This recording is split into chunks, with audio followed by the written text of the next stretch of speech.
good to be here again. I want to introduce you to my team and a little bit of what we do in Anchorage, Alaska.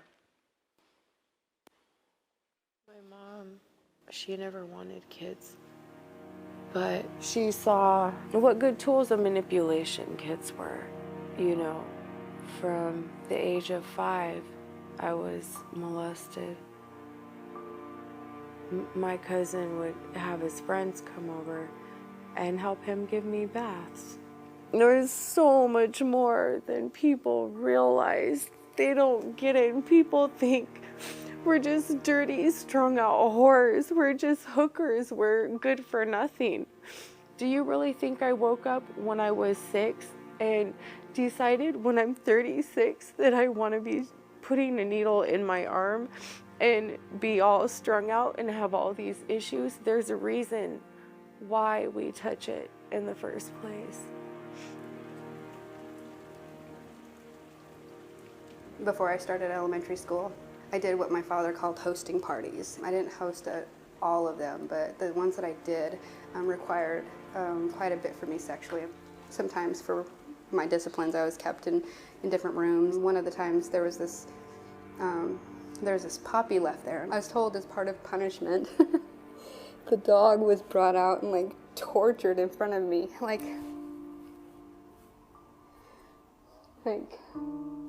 pieces of its paw were cut off and long slices of it just yelping and screaming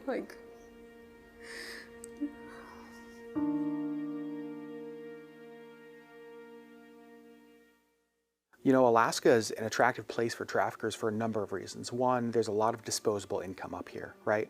A lot of people have a lot of money. You have to follow the money. You want to know where trafficking is? Follow the money. Where's the money? Up on the North Slope. You have men that commercial fish. You also have tourism up here in Alaska. So there's a couple things about that in Alaska. Obviously, we have the worst stats in the country. 7 in 10 women have been abused. So the probability of having somebody who's a pre-groomed victim is just much higher than the rest of the country. That is a trafficker's dream. And so that's why they come here, is because of that. We have a culture in our state that largely has created vulnerable people. I mean, this has gone from prostitution in the traditional sense to you can purchase the rape of a child in Anchorage. We know that.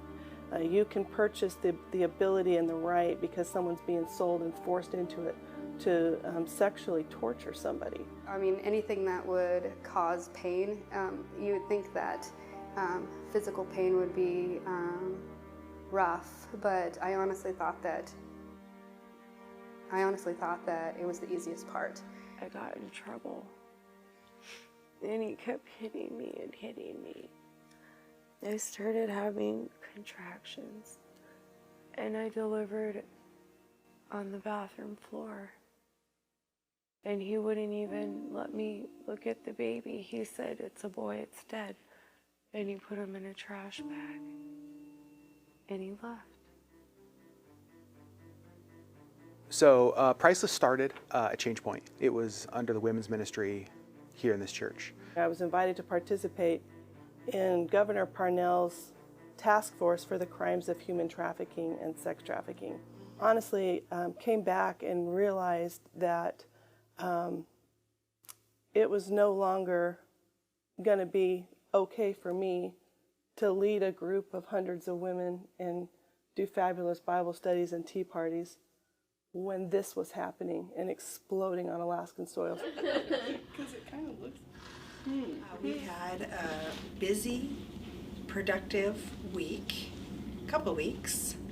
I don't know, I was thinking this morning about our tagline, redefine worth. That's what drives me, is we actually get to invest in people. And The term that we use is that basically we're relationship brokers. Primarily with Priceless, the first thing that we provide you is relationship.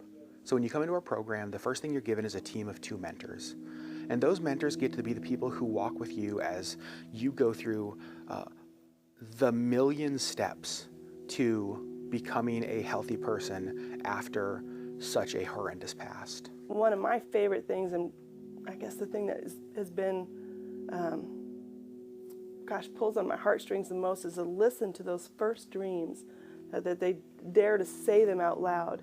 I wanted to go to school. I used to want to be a veterinarian, but I don't know. I lost hope. I was over 30 years old and I didn't even know how to pay bills. I didn't know what consisted to have a title on a vehicle or what it meant to get an apartment or even grocery shopping by myself. I didn't know what I liked to eat. You need new clothes, it's your mentors who go shopping with you. You no longer have to figure out life on your own and by yourself. You have people who genuinely love you. You have people who have stepped in at some of the hardest times of your life and who are there with you and for you. What we see with a lot of trafficking survivors is that's what they need. They need a taste of normal friendship. They need a taste of normal relationship. And we love that we get to provide that. The interactions with her are not necessarily always about her story, but they're to give her a hope and a vision and some semblance of normalcy so that she can see a future outside of this victimization. That's what the mentorship thing is that you get to live life with somebody who shows you it can be messy but pretty dang amazing at the same time and shows you a different way. The basic human need is to be loved and to be known. Here you come along. No matter what I did, you were always there. Priceless was absolutely pivotal. I don't know how to say it any other way. The people that I gained as mentors were so desperately needed because I didn't know how to live life away from being trafficked. Jeez. The brokenness in these girls' stories is beyond what anything I could have ever imagined. For there to be hope for them that their tomorrow can be better than the horror of their yesterday, people need to step in and be there for them, right? They need a community to surround them, and they need to be loved, and they need to start to be able to dream again. That's what Priceless does. Without Priceless doing that, I don't know where they find that. When I expected to be condemned and to be chastised and receive condemnation and judgment, then I got encouragement, and that really messed with my mind for a while. So often I was willing and wanting to go back to that life because it was familiar. In all truth, the people who were with me in it stayed with me in it. It is the most dark and despair-filled stories that become stories of hope and beauty that, man, I never get tired of. Relationship was redefined in massive ways for me. My worth was different. I didn't get why they still let me be around when I didn't do anything for them. Have we seen human trafficking completely erased from Alaska? No, I wish we had. But we've seen over 100 girls who now have stories of hope that didn't because of that, right? We've seen survivors of trafficking go on to get college degrees and go on to get their kids back and go on to buy homes, when without Priceless, I don't know that happens. I know I mentioned my daughter earlier, but I didn't really know what it was like to mother either. They taught me how to parent and to receive and give love, to be able to stay in it. And I don't know, they showed me what it was like to just be able to be with somebody.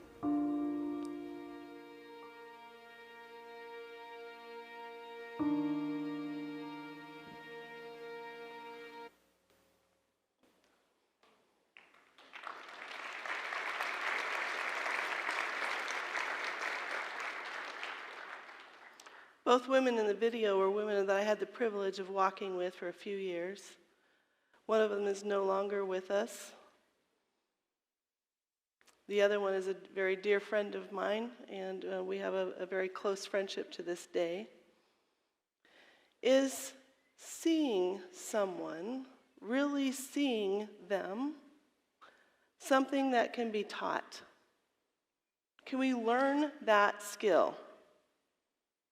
Too often we default to the idea that we can learn and have the tools that we need to learn to be excellent at walking with broken people.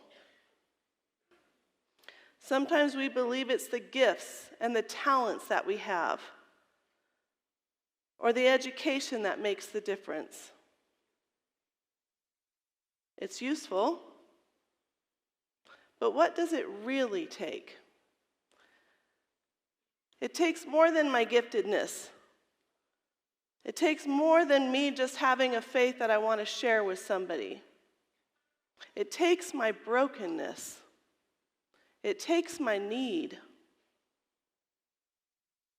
Maybe the gospel message that death to life, resurrected life, can't be communicated unless it comes from a person who's lived that death to life resurrection.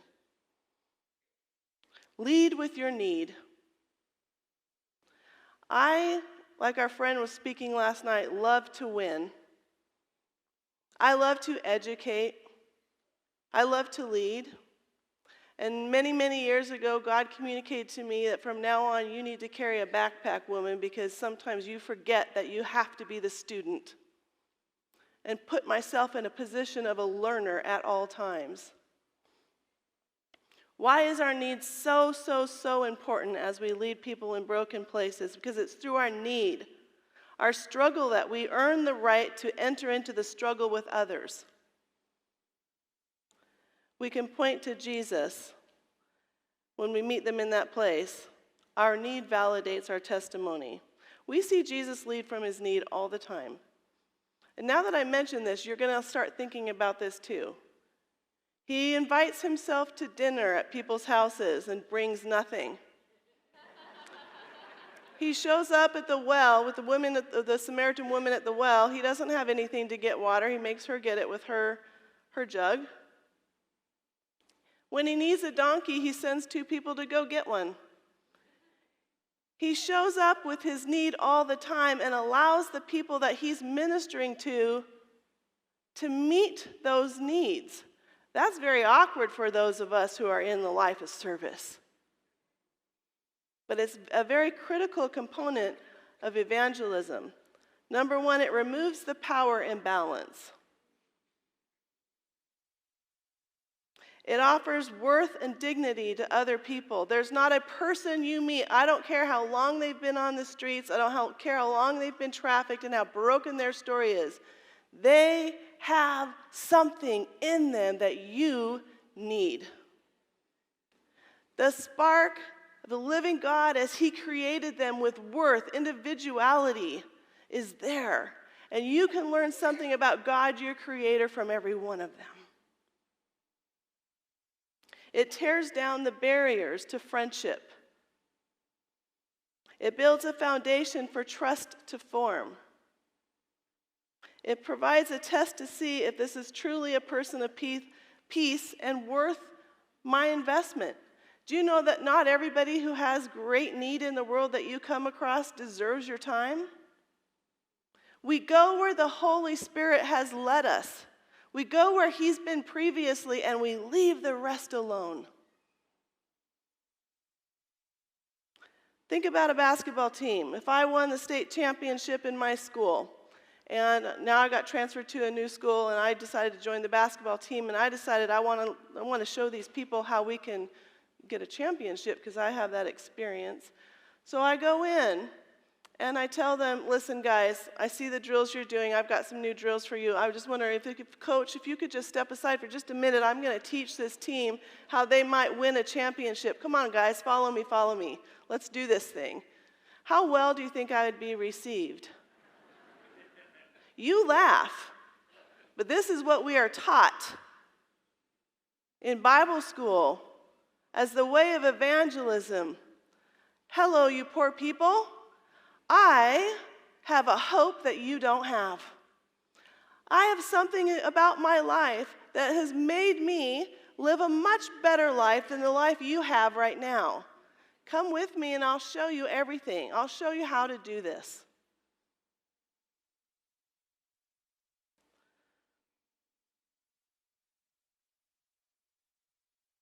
You know, I met this one gal. She flew down from a horrible trafficking story, and she flew down to the airport to meet me, and I met her at the airport to take her into the shelter.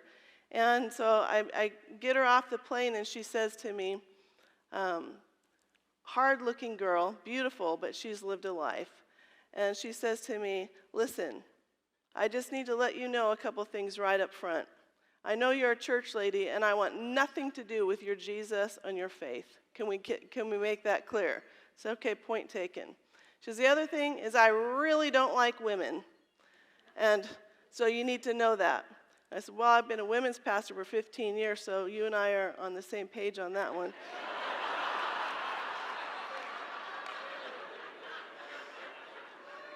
Connection, right? I got her into that, and she came with me to work for a while, and I put her to work to do some things in the office, stapling things and things like that. And so she was hearing a lot of conversations. She was around for the next few weeks, in and out of the office. And finally, she's over there just stapling some packets together, and she stands up and she says, I can't take this anymore. You are the stupidest woman I've ever met. You have no business leading an organization like this. The fact that you're the executive director is shocking to me. You know nothing. I thought, has she been reading my journal? These are conversations I have in my head, but it's kind of weird hearing it all of a sudden. So I went over to her. I said, Linda, you're right. I know nothing. Would you teach me what I don't know? Would you walk with me as an executive director and show me what I need to understand about women who've been trafficked? Would you teach me? She rolled her eyes. Gosh, someone's got to do it. I guess it's me.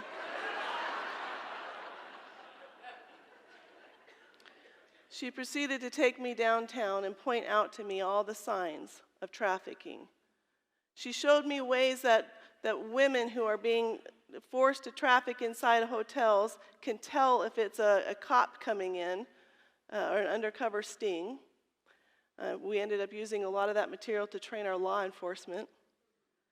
She taught me a lot. I was riding in a car with her a few weeks later, and I never did share my faith with her at all, up to this point at all, because she made it very clear I wasn't allowed to. Something very terrible had happened. We lost a court case. Her life was back in harm's way, and we were sitting in the car after this very, very difficult day, and I said to her, you know, Linda, I just want to say to you that as a woman of faith, when I'm put in really difficult situations, one of the things that I do is pray. And I've let you be you. I've fully let you be yourself around me for weeks now. Would you give me the privilege of just being me and doing what I normally do? And when I'm in situations like this, I pray. Can I pray? And she says, suit yourself. And she put her earbuds in. And it was dark in the car. And so she had her iPhone right down here and was, scrolling through her music. And I just began to pray. And I was praying and praying as we were driving along. I was praying with my eyes open as I drove. And I was just praying for the love of Jesus to break through into her life, that she would begin to see her own worth and value, that she would know what real love was. And then I see her hand go like this, and she flicks out one earbud, and it's now dangling down. So I just keep praying. Soon I see tears dripping onto the screen, and I kept praying. She got out of the car, and the next time we got in the car, we were discussing the same piece of information, and she says to me, I know what you're going to want to do. You're probably going to want to pray, so you go ahead. You pray if you want to. So I prayed. I got to lead her to Jesus a few weeks later.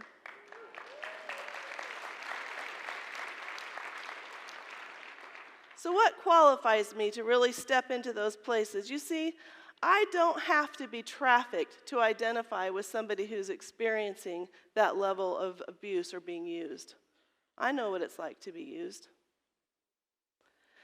Stamped on all of our limbic systems in our brain, there's a place that only captures the emotion of what happened. There's no chronology stored there, just the imprints. And the imprints that are left on the brain of somebody who's experienced horrific trauma can be in different levels, but the same imprints that are left on my own limbic system. I don't have to be trafficked. I don't have to be thrown away by my family to understand abandonment. I don't have to live on the streets to understand the deep need. I can identify with those. I can draw on my own imprints to find a place of commonality and show up with compassion and step in to meet those basic felt needs. 2 Corinthians, I think I have it up here. 2 Corinthians 1, 3-4 says this: Praise be to God, the Father of our Lord Jesus Christ, the Father of compassion and the God of all comfort, who comforts us in all our troubles, so that we can comfort those in any trouble with the comfort we ourselves have received from God.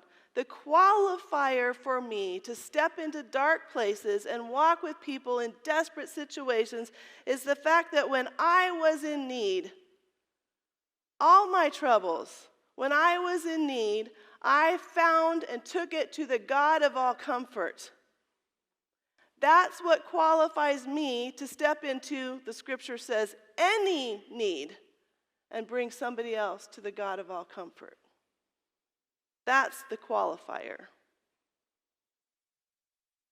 We are equipped because we felt those same needs that we see in front of us, and we led them to the God of all comfort. Here's the principles. God knows you struggle. He knows your need. He knows your weakness, and he's calling you to step in, not in spite of those weaknesses and needs, but because of them. There's not a bunch of stuff to fix, not a bunch of things to do before you're called. There are no ducks to get in a row. His call upon your life is for now. Now is where you start. This whole idea of getting ducks in a row is interesting to me because I've fed a lot of ducks in my day. My kids used to love to do that, and I've never seen a mother duck put her ducks in a row. It's never happened. How do the ducks get in a row? She steps out. What qualifies you to share the gospel in broken places is your own broken story where the struggle was real, where the real Jesus broke through in your own life. It takes broken people who live in broken houses, who have broken cars and oftentimes very broken kids. It takes people who live and breathe the reality that we need Jesus Christ every single day, every minute of every day, and when we step into a place with another broken person, we can step there with the assurance that Jesus wants to be there because he's in me. Jesus is like water. He runs to the lowest spot in the room. You want to find him? Go there. We need him. And if it's our needs that give us access to people and give us the right to share, then we have buckets of need, don't we? We have everything we need. Thank you for letting me share.